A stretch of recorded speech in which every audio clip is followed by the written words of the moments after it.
Hi, my name is Dr. Daniel Fox, and I'm a licensed psychologist in the state of Texas and an expert in the area of personality disorders. And today I wanted to make a video that talks about what makes narcissism so difficult.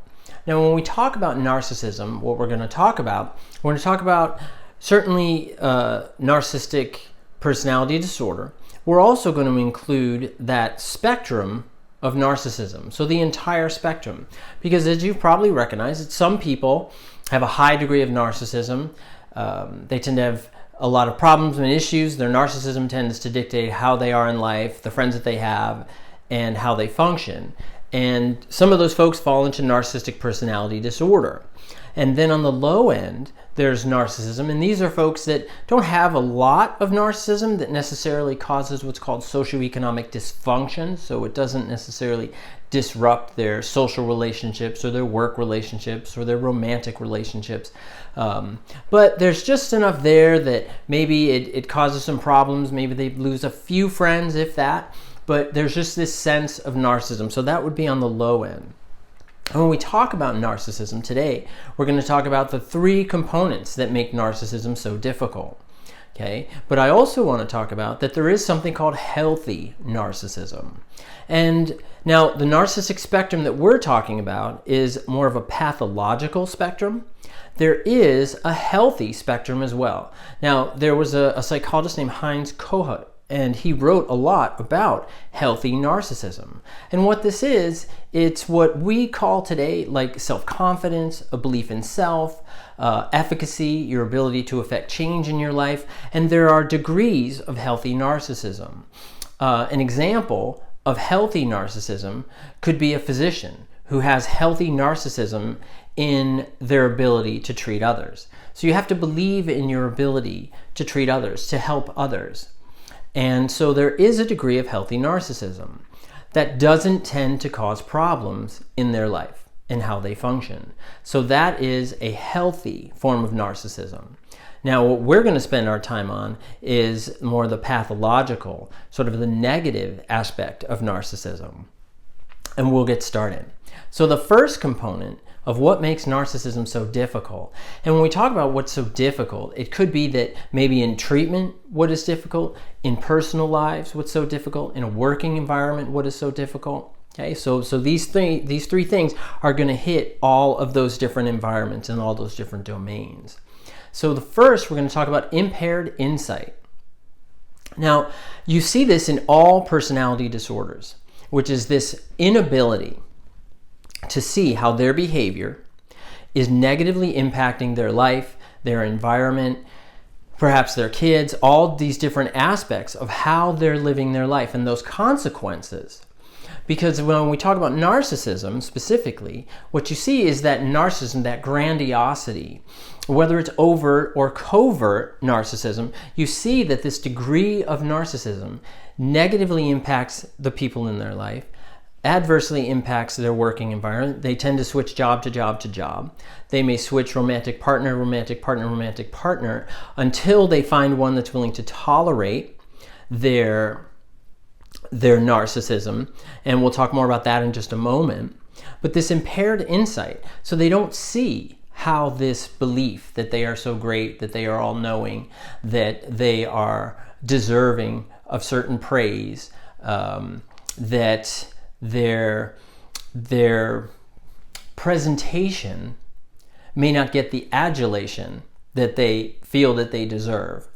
So it's that impaired insight. They're not willing to recognize that I am actually negatively influencing others and those around me by having this degree of narcissism, by not recognizing anyone else, by only saying that it is me and that I am the center of the universe. And that center of the universe starts and ends with me. And that impaired insight is so critical that in treatment, that's where I like to start. Now, sometimes these individuals will incur something called a narcissistic wound. And what a narcissistic wound is, it's when they've had an experience that is almost undeniable, that their narcissism shatters, their armor gets a chip in it, that they realize that they are not the center of the universe, they realize, and there's usually irrefutable evidence, that they are wrong, that they have made a mistake, that they have lost. Now, these narcissistic wounds can go one of two ways. It can go internal, where that sense of being broken ends up in a lot of depression. It can certainly lead to a suicide attempt. It can lead to a lot of drastic behaviors that maybe they haven't had before, and it's an effort to repair that narcissistic wound. Now, when it goes outward, this is when other people can be harmed. This is when violence can occur. Because if it is another individual that has occurred, that has caused that narcissistic wound in that individual, that object, that individual has to be eradicated to restore the narcissism, to restore the ego back to its place. Okay? And you may have seen this. Maybe you work with an individual along the narcissistic spectrum. Maybe you're in a relationship with one, and you see that it may not be that intense degree of a narcissistic wound, but you see that when they make errors, they turn it on you, right? They'll make offhanded comments, and often any errors or mistakes are your fault. Okay? So the light of error, of mistake, shines on you because it will never shine on them. And they're doing that to keep that narcissism in place. Okay? So when we move on to number 2, and this is that a lot of individuals that possess narcissism along that narcissistic spectrum, that they tend to develop this interpersonal circle that reinforces their narcissism. Okay? And it's so that they don't have to deal with sort of any sort of confrontation, any sort of stress, any sort of proof that they are not the center of the universe, that they are not perfect. So in that interpersonal circle becomes very reinforcing of the narcissism. And I see this very often in treatment when we start to explore their interpersonal circle, about how they're living their life, who is their significant other. And you see that the people that are in this environment, a lot of times are reinforcing. They may not want to be, but they end up in these situations where they are reinforcing the narcissism. And so that may be just because they don't want to deal with it. So you're in this interpersonal circle and you just don't want to deal with it. So you give in, right? You allow them to have their tirades and their explosions and their narcissistic rants and all these types of things, because it's easier than confronting it, than dealing with it. And they really keep these folks close. Okay? The third component, this is for the narcissistic individual, the individual that has narcissism. He or she, they are reluctant to engage in adaptive and healthy behaviors. Right? And those new behaviors, right? First of all, it's because they think they know everything, right? And that if they have all the answers, why would I need to do things differently? Okay. So it's that reluctance to try new and adaptive behaviors. That's why they often see therapy as useless. Because why would I want to go to some person who doesn't know anything, who can't possibly teach me anything, right? When my life is just fine. And sometimes when the partner is having issues or problems, that they'll say, see, the problem isn't with me because I'm okay, right? Hence the narcissism. The problem is with you because you're not okay with the way I am. So, and this may sound very, very familiar to you. It's a lot. I hear that very often in treatment from individuals that are along that narcissistic spectrum. So we want to be sure that these individuals will recognize or willing to participate in treatment, and if they are, can they recognize my value as the therapist and the value in learning new and adaptive and healthy concepts.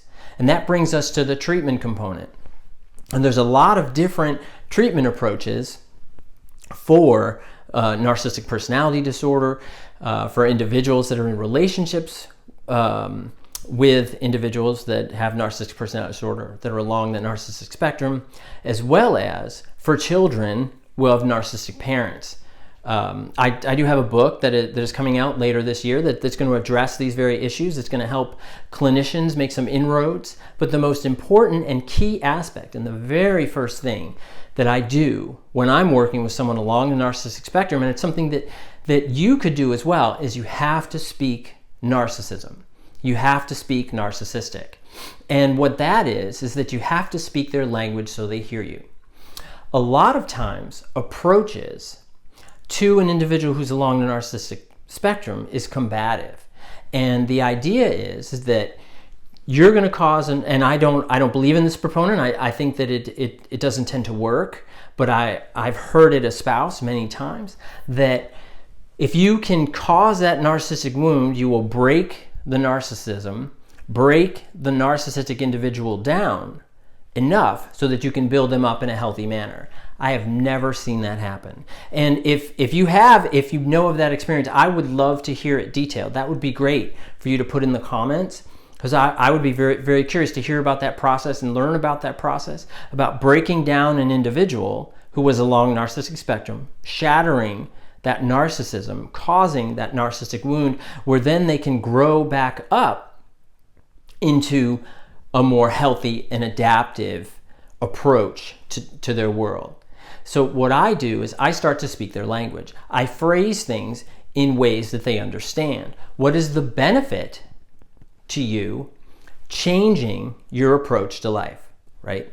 So let's say that I'm working with a couple, and one of them is along the narcissistic spectrum, often resistant to being there, hates the idea of being there, may hate me, if not right now, eventually, I'm sure it's coming. And then the partner. So the partner is the one who's struggling, trying to keep the relationship together. And so they're both in there. So what I like to do is I like to frame the intervention in a way that is best for that individual. Okay? And that would be, so what is negative about being here? They hate therapy. Okay, in this example, they hate therapy, they hate me, and they feel like it's a waste of time. So that often frustrates them. So what could we do to lessen your frustration? Because if you're less frustrated, then you may approach your relationship and the situation in a more adaptive manner, in a more healthy manner. So let's talk about that. So once they say, would you be willing to sort of discuss, maybe not, just working on some of these, lack of a better word, typical techniques, because they hate those couples techniques, but what if there's something that we could do that could really lessen your stress and anxiety that you're getting out of this relationship? They hear that because that is part of their stressor. Another way to speak narcissism is to be very clear about what their benefit is. Now, I may get some adverse critiques from this next statement, and it's fine. I have no problem with that. But I believe that if you can phrase the intervention in a way that the narcissistic individual can hear it, then that is a success. You are not going to cure narcissistic personality disorder. What you can do is, because remember, on that other side of the continuum is healthy narcissism, what you can do is you can attenuate that pathological narcissism so the individual is willing to be more adaptive, engage in a more healthy manner, right, and get more positive benefits, whether it's a relationship, it's a work environment, whatever that is. And they're willing to do that. What they're not willing to do is to have me, you, or anyone else change them, change who they are. They're going to be very resistant to that. If you cause the narcissistic wound in them, which some folks are proponents of, you are going to incur that narcissistic wound. We talked a moment about what happens when it goes inward, right? You have depression, you can have anxiety, you can have suicide attempts. And if it goes outward, other people can be hurt. So instead, what you do is you work with them, you align with them so they hear the intervention, they're willing to work with the intervention. And then what you do is you align them. If it's a couple, then you align the couples together. And then you move forward, recognizing that the new and adaptive healthy strategy is really beneficial for the individual along the narcissistic spectrum, but it's also beneficial to the partner as well. Because not only now are they implementing new adaptive and healthy strategies that's lessening some of the anxiety and pressure within the couple's relationship? But now they're working together, so then you pull them together. It may sound like it's easy, but it's not. It can take a very long time. There's often ebbs and flows. There's positives and negatives that are going to come out of it. So it does take time, and it is hard to do. I found that many mental health practitioners are very frustrated with doing this, and it's understandably so, because a lot of times they're triggered with that narcissism, because maybe the narcissistic individual isn't very nice. Those expectations aren't realistic. Maybe they have been very critical of the mental health provider. They are critical certainly of the partner, of the children in the room. But remember, the goal is to attenuate the narcissistic pathology, the narcissism, so that they can learn new, adaptive, and healthy functioning. I would love to hear any comments that you might have. If you have any questions, please feel free to contact me. Please subscribe to the channel.